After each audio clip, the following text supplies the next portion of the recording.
Salut les internets, salut Thomas, vous regardez Les Squatteurs de Ciné l'Hebdo et cette semaine on a squatté pour vous Jurassic World Fallen Kingdom, le royaume déchu, comme on pourrait traduire ça, de Juan Antonio Bayona, réalisateur entre autres du très très bon Orphelina, de The Impossible qui était pas mal et de quelques minutes après minuit que je n'ai pas vu. Salut mon cher Thomas, mais de quoi que ça va nous parler ce joli petit film ? Eh ben salut mon cher Thibaut, écoute c'est pas très compliqué parce qu'en fait le film reprend les événements de Jurassic World sorti il y a 3 ans, donc le film se passe logiquement 3 ans après et on retrouve nos dinosaures complètement laissés à l'abandon sur l'île du parc d'attractions qui sont menacés d'extinction par l'imminence d'une éruption volcanique et donc les gentils héros vont tenter d'aller sauver les gentils dinosaures tandis que les méchants mercenaires eux vont tenter d'aller les capturer. Bien sûr ils avaient 3 ans pour le faire mais ils attendent le moment de l'éruption volcanique pour tenter de les vendre à des méchants marchands d'armes biologiques, bref, tout un programme mon ami Thibaut. Bon, qu'est-ce que t'en as pensé de cette nouvelle super production américaine? Dis-moi tout. Eh bien écoute, on est dans un blockbuster classique, l'opposition des vrais gentils face à de vrais méchants, et j'ai trouvé ça franchement pas top. Alors moi j'avais détesté le Jurassic World précédent, j'avais trouvé ça à chier, j'ai gardé 0 scène, c'est pour te dire comment ça m'a marqué, et j'avais un peu plus d'attente sur celui-ci parce que Bayona c'est un mec que j'aime bien, moi j'avais vraiment kiffé l'Orphelinat, je m'étais pris une bonne claque quand c'était sorti, je crois que c'était il y a une petite dizaine d'années déjà, Ouais, et là je me suis dit pourquoi pas, il y a peut-être moyen qu'il y ait cette petite patte d'auteur derrière qui fait que ça pourrait apporter un truc un peu sympa. Et bah non, c'est un peu la... Alors je vais pas dire la déception parce que j'avais pas des masses d'attente non plus, mais pour moi je vais quand même lui coller un petit 2 sur 5. Et toi alors, qu'est-ce que t'en as pensé ? Oh bah écoute, moi je vais être à peine plus généreux que toi parce que je vais lui mettre 2,5, c'est la moyenne pour un film très moyen. J'ai pensé à peu près comme toi, c'est-à-dire que Jurassic World il y a 3 ans j'avais vraiment détesté aussi, je trouvais que c'était tout ce qu'il fallait pas faire pour faire du Jurassic Park. Et là je trouve qu'en fait effectivement ils reprennent la même chose avec toujours plus de dinosaures, plus d'action, plus de tout et c'est vraiment le genre de film que j'ai du mal à apprécier, même s'il n'y a pas de défaut majeur, mais voilà, ça reste pas un très très bon film. Effectivement, malheureusement, il n'y a pas cette petite patte d'auteur qu'on aurait pu espérer derrière, effectivement. Je te laisse commencer un petit peu pour développer. Derrière, ouais. Je vais rebondir un petit peu sur cette de patte d'auteur justement. Je pense que voilà, le truc il a eu tellement un succès surprise au box-office le précédent que là, je pense qu'il y avait tellement d'enjeux que le mec il a pas pu avoir non plus les libertés qu'il voulait avoir. Même si on reconnaît quand même, il y a 2-3 scènes où il y a son style qui ressort un peu, un style un peu gothique là qu'il a. Puis en plus rien qu'avec l'espèce de manoir qui est dans toute la deuxième partie du film. Là, je trouve que ce qui est intéressant, c'est que ça prend un peu le contre-pied des précédents opus où on était toujours dans un monde ouvert et là on est dans un monde beaucoup plus fermé. Donc là, je trouve que cette idée était assez intéressante en fait, mais malheureusement, je trouve que c'est pas assez exploité et ils sont tombés dans le piège vraiment du beaucoup plus, voire trop. Voilà, il y a trop de dinosaures, il y a trop d'espèces. Et je trouve que la grosse erreur qu'ils ont fait avec le film, c'est qu'ils ont voulu beaucoup trop humaniser les dinosaures, ce qui fait qu'ils sont beaucoup moins flippants qu'avant. Ce qui marchait dans les premiers Jurassic Park, c'était déjà tu avais des dinosaures en nombre beaucoup plus réduit, mais c'était surtout que tu n'arrivais jamais à savoir leur manière de penser, savoir ce qu'ils allaient faire. C'était ça qui était flippant. Là, dans ce film-là, on nous fout des dinosaures qui ont quasiment des réactions humaines, on en a qui pleurent, on en a qui sourient. Et donc du coup, je trouve que ça désamorce tout et ça devient même plus flippant, en fait, ça devient complètement gratuit. Et il y en a beaucoup trop. Un des problèmes aussi que je pointe au niveau de l'histoire, c'est que c'est totalement en roue libre. Je trouve qu'il n'y a rien qui est cohérent dans cette histoire-là. C'est des trucs qu'on a déjà vu 1 milliard de fois. Je trouve que c'est vraiment un récit de série B, tout simplement. En fait, ils ne sont vraiment pas cassés le cul. Alors, c'est Trevorrow qui est au scénar derrière, enfin, qui co-scénarise. Je me souviens plus du nom du deuxième réal. Donc, peut-être ceci explique cela, vu que c'était le réal du précédent film. Mais là, non, je trouve que c'est des trucs qu'on a déjà vu 15 000 fois. C'est ultra manichéen. Les vrais gentils qui sont là pour sauver les gentils dinosaures. Et les vrais méchants avec... Ouais, voilà. Le scénario, c'est une série de clichetons qui sert en fait à dérouler des scènes. Tu sens que le scénario a été fait pour s'adapter à des scènes spectaculaires et pas l'inverse. C'est ça, surtout tu vois, t'as les méchants mercenaires qui sont quand même des mecs surentraînés, et puis avec à leur tête, le mec qui est encore plus méchant, le chef des mercenaires qui arrache des dents complètement gratuitement pour s'en faire des colliers. Enfin, je sais pas, j'ai l'impression de voir un vieux méchant de série des années 80. Enfin, il y a plein de trucs comme ça, et puis il y a des scènes que je trouve incohérentes, notamment cette espèce de passage. On va quand même spoiler un peu dans la vidéo, c'est pas très grave, de toute façon, il n'y a pas des masses de trucs à spoiler, puisque c'est un truc qu'on a l'impression d'avoir déjà vu des centaines de fois. Oui, cette espèce de sauvetage in extremis où ils arrivent, Chris Pratt et Bryce Dallas Howard, à se sauver in extremis, à rentrer dans le bateau avec leur jeep. Mais là, tous les mercenaires qui sont à l'intérieur du bateau s'en branlent, mais totalement, ça n'intéresse personne. qu'une bagnole arrive à l'arrache comme ça. La meuf derrière arrive, je mets juste une casquette et personne ne la reconnaît. J'avais l'impression de me retrouver face à un épisode de Denver le dinosaure où t'as juste à lui mettre un chapeau et des lunettes pour que personne s'aperçoive que c'est un dinosaure, tu vois. Enfin, c'était complètement ridicule. Chris Pratt, alors c'est un acteur que j'aime beaucoup, mais là il en fait vraiment des caisses avec ses punchlines. Je pense que tu lui coupes les bras, Chris Pratt il peut plus jouer parce qu'il a les bras tendus tout le long en fait. Il fait ça, il fait ça, il fait ça tout le long en fait. Il a les bras tendus. Je sais pas, c'est un peu bizarre. Après, bah voilà, on a évidemment le mec un peu black métis, le sidekick rigolo qu'on n'a jamais l'habitude de voir dans des gros blockbusters. C'est bizarre. Hein, ouais, mais là, c'est un personnage très original. Voilà, puis en plus un personnage qui apporte beaucoup à l'histoire. S'il n'est pas là, je pense que rien ne change. C'est pareil, la petite nana vétérinaire, elle sert pas à grand chose non plus. Voilà, après, évidemment, on a un petit peu cette petite sous-intrigue où on va revendre les dinosaures derrière à des riches méchants qui sont tous très très méchants. C'est des méchants pareil qu'on n'a jamais vu. J'avais l'impression de regarder Kingsman en fait, sauf que Kingsman, c'est un film qu'il faut regarder au second degré. Parce que là, dans la troupe des méchants riches, on a quoi ? On a les Russes, parce qu'il faut toujours des méchants russes dans un film américain. On a des Asiatiques, on a des Texans. Moi, c'est pareil, je m'attendais encore à voir le mec des Simpsons, le Texan qui tire avec ses colts, là, puis avec son chapeau et ses Santiago. Et puis évidemment, les méchants, ils travaillent dans quoi ? Dans l'armement, ils travaillent dans l'industrie pharmaceutique, dans le pétrole. Voilà, donc c'est vraiment un truc ultra manichéen. C'est ouais, j'ai trouvé que c'était quand même assez tendu. Qu'est-ce qu'il y a aussi ? Bah voilà, Chris Pratt qui est aussi normalement, il est censé juste être dresseur pas de Pokémon mais de dinosaures. Et ben là dans Chris Pratt, et ben je pense que quand il est sous adré, il arrive à éliminer à lui tout seul 10 mercenaires ultra entraînés à main nue. Voilà, ça c'est totalement cohérent aussi dans le récit. Le mec arrive limite à buter tout le monde tout seul. Donc je sais pas, ça avait l'air d'être logique pour les scénaristes, ça l'est pas trop pour moi. Allez, on va quand même dire 2-3 petites choses un peu positives sur le film. Il y a, je trouve, des séquences assez jolies en termes de mise en scène ou même de façon, on va dire, en termes d'image qui sont assez belles. Notamment cette espèce de dinosaure qui s'évapore un petit peu dans le volcan qui est en train de le consumer. Je sais plus si c'est un brachiosaure ou un diplodocus, voilà, juste au bord de l'eau. Je trouvais que cette image était assez belle. On voyait ces nuages de poussière avec le dinosaure en ombre derrière. Je trouvais ça assez joli. Et aussi une séquence que je trouve assez jolie qui est vers la fin du film. On a la petite gamine qui se réfugie sous ses couvertures dans sa chambre. On a le dinosaure qui ouvre la fenêtre, voilà, et puis on a l'ombre de dinosaure. Voilà, c'est des trucs qu'on a déjà vus, mais je trouve qu'ils fonctionnent plutôt bien. Enfin voilà, je trouvais cette scène assez sympa. Après, je vais te laisser développer sur d'autres choses, mais je pense qu'on va revenir ensemble. On va se recroiser en fin de vidéo sur des trucs qu'on aura à dire. Donc toi, qu'est-ce que t'en as pensé alors de ton côté ? Bah, je vais commencer par rebondir ce que tu disais, parce que vraiment la grosse force de ce film-là, c'est évidemment son côté visuel. Voilà, c'est la réalisation, elle est certes pas très originale, parce que comme tu dis, je pense que le studio a pas laissé beaucoup de liberté au pauvre réal. Mais malgré tout, on sent par moments, sur les 2 scènes notamment que tu viens de citer, une petite patte un peu plus artistique, quelque chose un peu plus recherché. Même si, moi, ces 2 scènes-là en question, je vais y revenir dessus. La première, celle du volcan qui consume l'espèce de nuée ardente, qui consume les dinosaures.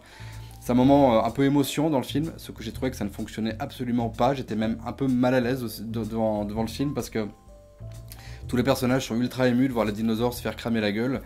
Moi j'étais juste là, ouais, what, enfin on s'en fout, ça n'a pas beaucoup fonctionné avec moi. Et l'autre scène, celle dont tu parles dans la chambre, en fait c'est un moment où la gamine est en train de se faire poursuivre par le nouveau, plus gros méchant dinosaure de tous les temps. Okay, les Indoraptor, parce que c'est avec des restes d'Indominus Rex et puis avec le Raptor, le Blue Raptor, voilà, qui avait réussi à être apprivoisé par Chris Pratt. C'est ça, mais j'ai trouvé que cette scène-là, en fait, elle était, j'avais l'impression qu'elle avait été rentrée au chausse-pied parce qu'en fait, elle tombe un peu comme un cheveu sur la soupe, c'est-à-dire que la gamine est en train de se faire poursuivre par ce dinosaure dans le manoir. Tout d'un coup, elle décide d'aller se planquer dans sa chambre. Jusque-là, bon, tu peux te dire, c'est une gamine, réflexe d'enfant, elle va se cacher sous ses couvertures, pourquoi pas. Mais là, le dinosaure qui était juste fou furieux, qui fracassait tout dans la baraque, tout d'un coup, il devient super calme, en mode infiltration. Il arrive, il nous refait le coup de la, je sais ouvrir les fenêtres. Bon, certes, ça donne une scène un peu agréable, mais c'est tellement incohérent. Mais il y a plein de choses comme ça qui sont incohérentes. Tu dis, regarde, les dinosaures ont été abandonnés pendant 3 ans. Ils attendent les 2 dernières heures avant que le volcan explose pour aller les chercher, quoi. C'est juste n'importe quoi. Bah sinon, il n'y aurait pas de suspense, mon cher Thomas. Ouais, mais bien sûr. Mais voilà, mais en fait, c'est ça. C'est que le scénario, en fait, c'est une série de prétextes pour faire des scènes plus spectaculaires les unes que les autres. Et ça s'enchaîne comme ça s'arrête jamais. Sauf qu'à la fin, bah, du coup, t'as pas d'histoire, t'as pas d'enjeu scénaristique, t'as des personnages plats et hyper manichéens. Du coup, ça a beau être un beau divertissement, c'est pas un bon divertissement pour autant, parce qu'un bon divertissement, c'est aussi une bonne histoire. Et c'est justement ce qu'avait réussi à faire en 93 le premier Jurassic Park, parce que c'était du bon divertissement, c'était graphique, c'était spectaculaire, il y avait de l'action, mais c'était aussi un film familial avec une histoire cohérente qui se tenait du début à la fin et qu'on avait du plaisir à suivre, même si elle n'était pas forcément hyper complexe, au moins elle était cohérente. Là, c'est même plus le cas, ils sont même plus chiés à faire ça. Et cet aspect film familial, même, il a disparu au fil du temps, il était déjà très ténu dans le précédent, le Jurassic World. Là, il a juste disparu. C'est-à-dire que moi, le premier Jurassic Park, je l'ai vu, j'avais même pas 10 ans. Et pour moi, c'était un film un peu d'enfance, un film presque de famille, en tout cas. Là, pas du tout. J'aimerais pas voir mes gamins jeunes ce film-là. C'est pas possible. C'est beaucoup trop sombre. Je trouve qu'on a perdu l'esprit qui, pour moi, était le truc intéressant de premier film. Et c'est très dommage. Voilà. J'ai passé un moment assez moyen, en fait, au final. Vraiment, c'est moyen dans tous ces aspects. Ouais, moi ce qui me gêne pas mal, c'est que je trouve que tous les comportements des personnages du film sont complètement idiots en fait. Les personnages sont tous débiles. On a ces mercenaires là qui sont chargés comme de ramener des dinosaures qui quand même valent une fortune. On dit qu'au bas mot ils valent chacun au moins 4 millions de dollars. Mais les mecs leur foutent des coups de tatane dans les cages, ils leur foutent des coups de bâton électrique, enfin ils les maltraitent, enfin, tu vois, gratuitement, complètement gratuitement pour montrer, et regardez c'est nous qu'on est les méchants parce qu'on leur met des coups de tatane et qu'on les électrocute. C'est ça. Enfin, c'est complètement débile, t'en prends soin, c'est un truc qui vaut une fortune, tu vas pas les défoncer dans une cage, et ça c'est complètement con. Et je trouve qu'aussi pareil en termes de chronologie, tout va beaucoup trop rapidement en fait. Les dinosaures sont à peine débarqués de l'île, qui vont déjà dans la baraque et qui sont déjà vendus dans l'heure qui suit. Et c'est limite si le mec repart pas avec leur paquet sous le bras, quoi. Et t'as l'impression que le vieux à qui appartient la baraque, qui est joué par James Cromwell, bah, t'as l'impression que le mec sait pas qu'il y a, qu'il y a des quêtes déchargement à 10 mètres de son manoir, quoi. Le mec est au courant de rien, c'est impossible. Enfin, il y a plein de trucs qui marchent pas comme ça et ouais, et puis c'est bon. Mais il y a un autre truc aussi qui m'a beaucoup énervé, c'est enfin énervé non, que j'ai trouvé vraiment incompréhensible, c'est les multiples rôles qu'ils donnent aux dinosaures. Je reprends la comparaison avec le premier Jurassic Park. Dans le premier Jurassic Park et même dans les films qui ont suivi, les dinosaures c'était juste des animaux sauvages qui se comportaient comme des animaux sauvages, point barre. Et du coup ça apportait une certaine cohérence, une certaine logique dans ce qui se passait. Là non, il y a les dinosaures très méchants, il y a les dinosaures sauvages, il y a les dinosaures intelligents, les dinosaures copains, les dinosaures pas copains, ils ont un peu tous les rôles. Rigolos aussi, celui qui les dinosaures rigolos, voilà, c'est comme tu le disais tout à l'heure, ils sont ultra humanisés, sauf que comment dire, ça fait en fait cartoon sans l'assumer quelque part, je trouve. C'est un peu dommage. C'est ça, ils ont voulu un peu trop édulcorer le truc pour que... Tu disais, je suis d'accord, cet opus-là est plus sombre, donc c'est moins pour les petits, mais ils essayent quand même de faire un truc ultra grand public en essayant de mettre différents types de dinosaures dedans, avec des personnalités dans lesquelles chacun peut un peu se reconnaître. Mais voilà, c'est vrai que c'est beaucoup moins fin que le premier film de Spielberg. Bon, en même temps, il n'y a pas vraiment raison de comparer, mais quand même, puisque ça fait partie de cette saga, donc on peut quand même essayer de faire cette comparaison-là, même si c'est vrai que le premier, il a un tel aura aujourd'hui que c'est très difficilement atteignable, en fait. Mais bon, voilà. Alors, en tout cas, de ton côté, qu'est-ce que tu laisses, qu'est-ce que tu gardes, pardon. Voilà, qu'est-ce que tu laisses, qu'est-ce que tu gardes? Qu'est-ce que je garde? Je vais garder le côté... comment on peut dire ça? Le côté vraiment entertainment, je trouve plus le mot en français, ça fait un peu bobo. Mais divertissement. Merci, le côté divertissement qui fonctionne finalement assez bien. Voilà, si vous avez envie d'aller voir un film qu'on comprend, qu'on jette et dont vous garderez rien, mais simplement vous allez passer un bon moment, 2 heures à bouffer du popcorn, c'est ce qu'il faut aller voir. C'est pas un film qui vous prendra la tête, mais c'est à peu près tout ce qu'il faut en attendre, parce que ce que je vais jeter malheureusement, c'est tout le reste, à commencer par le scénario, qui est un scénario... je sais pas, j'ai l'impression un petit peu un scénario liste de course. Alors d'abord avec la scène d'action, puis la scène rigolote, puis la scène d'action, puis la scène d'émotion, puis la scène d'action, puis la scène qui fait peur, puis la scène rigolote. Voilà, c'est un scénario liste de course qui du coup oublie qu'un film, avant tout c'est une histoire, pour moi. Ce qui fait l'intérêt d'un film, c'est avant tout son histoire. Et là il n'y en a pas, en fait il n'y a juste pas d'histoire. Voilà. Et toi de ton côté, qu'est-ce que tu prends, qu'est-ce que tu jettes? Alors qu'est-ce que je prends? Voilà les 2-3 belles idées visuelles qu'il y a dans le film, ce qui mis bout à bout doit faire 4 minutes, donc ce qui est pas énorme sur un film de 2h10. Voilà, très honnêtement, il n'y a pas grand chose que je vais garder en fait, parce que je pense que même personnellement, je vais pas garder énormément de souvenirs de ce film-là. Je pense que dans 6 mois, j'aurais oublié la totalité du film. Et du coup, qu'est-ce que je laisse? Encore une fois, et comme d'habitude, l'histoire. Hein, alors, on ne sait quasiment plus écrire des histoires intéressantes dans les blockbusters, ou en tout cas des histoires un peu inédites. Je trouve que ça, c'est vraiment dommage. Cette espèce de faux twist aussi à la fin du film où on nous apprend que la gamine finalement est un clone. Ça c'est le truc qui sort de nulle part, hein. Et les mecs vont se dire putain, les spectateurs là ils vont être complètement bluffés, sauf que bah non, en fait on en a de une rien à foutre, et de deux ça a absolument aucune incidence sur l'histoire. Et aussi ce que je vais jeter, en fait c'est cette fin, cette espèce de pseudo fin ouverte du film. Dans quoi on va partir là. Donc les humains vont être obligés de cohabiter avec les dinosaures. C'est quoi ce délire en fait? Enfin, c'est quoi le prochain opus? On aura des dinosaures avec des lasers sur la tête comme dans ce dessin animé quand on était gamin. Non mais je sais pas, je trouve ça bizarre. Qu'est-ce qui va se passer dans le prochain opus? Parce qu'il y aura forcément un troisième opus à cette nouvelle franchise. Je sais pas, toi on en a un petit peu parlé tout à l'heure. C'est vrai que c'est un peu con. C'est pas parce que 30 dinosaures sont dans la nature que ça va mettre en péril l'humanité tout entière. T'as l'impression, quand tu regardes la fin du film, le petit speech de Jeff Goldblum, t'as l'impression qu'en fait ils viennent de libérer 2 millions de dinosaures et que tout d'un coup les dinosaures vont recommencer à coloniser la Terre. Donc en fait ils ont libéré grosso modo 11 couples de dinosaures à la louche, une grosse trentaine de dinosaures. Je vois pas où est la menace, je vois pas où est la repopulation la reconquête de la Terre par les dinosaures. C'est un peu abusé, je trouve. Moi j'ai l'impression qu'en fait ils ont, enfin je sais pas, c'est mon interprétation, hein, mais j'ai l'impression qu'ils vont essayer de bifurquer dans un style à la planète des singes, où ils vont peut-être faire un truc genre tu vois les dinosaures vont prendre l'ascendant sur les humains, parce que vu que dans l'autre on a un ou deux qui sont pas trop cons, qui arrivent vraiment à réfléchir par eux-mêmes, à avoir des réactions humaines. Je sais pas, peut-être qu'ils vont se diriger là-dessus si les mecs partent réellement. C'est un peu le sens des deux scènes de Jeff Goldblum, c'est de dire attention, on a ouvert la boîte de Pandore de la machine génétique. Oh là là, qu'est-ce qu'on a fait Ouais, bon. Jeff Goldblum, on était content de retrouver quand même, qui n'est pas venu là uniquement pour prendre son chèque, parce que pas du tout. C'est vrai qu'il est ultra présent dans le film. Ah oui.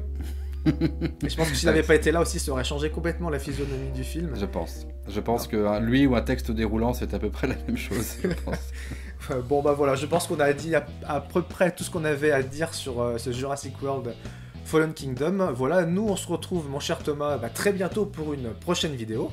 Tout à fait. Et puis d'ici là, n'oubliez pas, les films c'est mieux au cinéma et sans popcorn. C'est toujours plus sympa. Ciao. Ciao.